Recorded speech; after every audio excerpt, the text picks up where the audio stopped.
নমস্কার বন্ধুরা, পাঁচমুড়া ব্লগের এটা শেষ ভিডিও। এখন বাজে দুপুর 12টা। ভগবানকে ভোগ চড়িয়ে বাইরে এখন নাম সংকীর্তন শুরু হলো।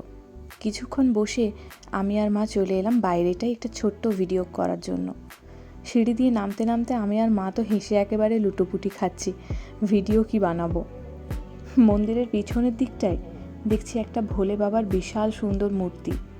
এদিকে ঝমঝম করে বৃষ্টি পড়ছে, আর সেই বৃষ্টির জলটা মহাদেবের গা বেয়ে যখন পড়ছিল, কী যে অপূর্ব সুন্দর লাগছিল বলে বোঝানো যাবে না। আমি মাকে বললাম, যাও তোমার কয়েকটা ফটো তুলে দিই ভোলে বাবার সাথে। কিন্তু এত বৃষ্টি পড়ছিল, ঠিক করে কিছুতেই একটা ফটোও তুলতে পারিনি, তাই অল্প একটা ছোট্ট ভিডিও করেই নিলাম। আমি মাকে বলছিলাম, শ্রাবণ মাসের প্রথম সোমবার শিবের মাথায় জল ঢালতে পারিনি, তাই রাধাকৃষ্ণ মন্দিরে এসে ভোলে বাবার দর্শনও হয়ে গেল। ওখান থেকে এসে দেখছি মঙ্গল আরতি হচ্ছে। আরতি দেখে আমরা একবার বেরিয়ে পড়লাম বাড়িতে আসার জন্য। আজকের ভিডিওটা আমি এখানেই শেষ করছি।